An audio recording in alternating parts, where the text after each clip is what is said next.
In today's tutorial, I'm going to show you guys how to go about installing and setting up your HP Color LaserJet Pro MFP 4301fdw series printer on your Windows device or laptop or tablet.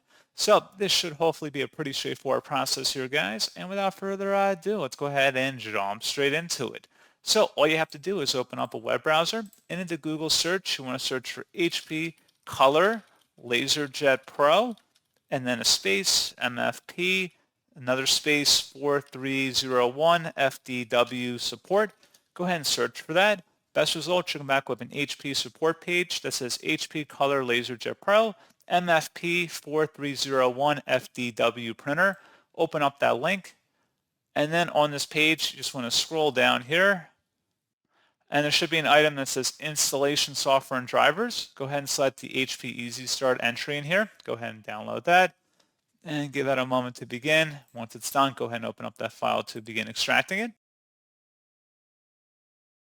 And it should be from a verified publisher, HP Inc. Select Yes. And then you just want to pursue it through on-screen wizard here of getting it configured for your device if you're using a wired or wireless connection between your PC and your printer. And you can accept or decline optional data and go through different options and features through the wizard here. And that's pretty much all you have to do. So as always, thank you for watching this brief tutorial. I do hope that I was able to help you out, and I do look forward to catching you all in the next tutorial. Goodbye.